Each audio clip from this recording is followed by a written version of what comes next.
T family എന്നറിയപ്പെടുന്ന ഷെമിയും ഷെഫിയും തങ്ങളുടെ എല്ലാ വിശേഷങ്ങളും പങ്കിടാറുണ്ട്.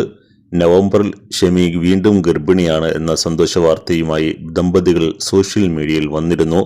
മകൾ ആയിഷയ്ക്ക് കൂട്ടായി ഒരാൾ കൂടി വരും എന്ന് കരുതിയെങ്കിലും അവർ വിചാരിച്ചതുപോലെയായിരുന്നില്ല കാര്യങ്ങൾ.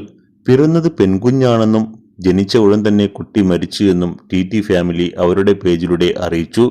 കുഞ്ഞിനെ നഷ്ടമായ വിവരം പോസ്റ്റ് ചെയ്ത ഷെഫി എല്ലാവരും ദുആ ചെയ്യണമെന്നും അഭ്യർത്ഥിച്ചു.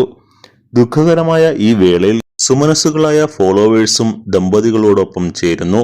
ഈ ദുഃഖം താങ്ങാൻ ദൈവം ശക്തി പകരട്ടെ എന്നും തകർന്നു പോകരുത് എന്നും മറ്റു പലരും കമന്റ് ചെയ്തു.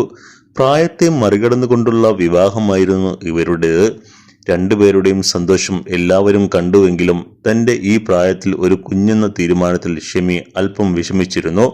ഷെമി പേടിച്ചത് സംഭവിച്ചിരിക്കുന്നു. വിവാഹമോചനം കഴിഞ്ഞ് 2 പെൺമക്കളുമായി ജീവിച്ചിരുന്ന ഷെമിയെ ഷെഫി ജീവിതത്തിലേക്ക് കൈപിടിച്ചു കയറ്റുകയായിരുന്നു. ഈ കുടുംബം വൈറലായി മാറിയെങ്കിലും ഷെമിയും ഷെഫിയും സോഷ്യൽ മീഡിയയിൽ വൈറലിന് വിധേയരായിരുന്നു. ഇതിന് രണ്ടുപേരും ചേർന്ന് മറുപടി കൊടുക്കുകയും ചെയ്തിരുന്നു. ഷെഫിയേക്കാൾ ഷെമിക്ക് പ്രായക്കൂടുതൽ ഉണ്ടെന്നതായിരുന്നു പ്രധാന ആരോപണം. വിവാഹമോചിതരായ സ്ത്രീ 14 വർഷം ഒറ്റയ്ക്ക് ജീവിച്ച ശേഷം ഒരു ജീവിത പങ്കാളിയെ കണ്ടെത്തിയെങ്കിലും അത് സോഷ്യൽ മീഡിയയ്ക്ക് ദഹിച്ചില്ല.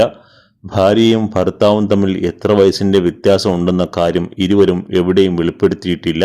ഷെമി കൂടെ പോകുമ്പോൾ അമ്മയാണോ എന്ന് പലരും കളിയാക്കിയ വിവരം ഷെഫി മറച്ചുവെച്ചില്ല. അമ്മയല്ല, തന്റെ ഭാര്യയാണ് എന്ന് ഷെമിയെ ചേർത്ത് നിർത്തി ഷെഫി അഭിമാനത്തോടെ പറഞ്ഞു.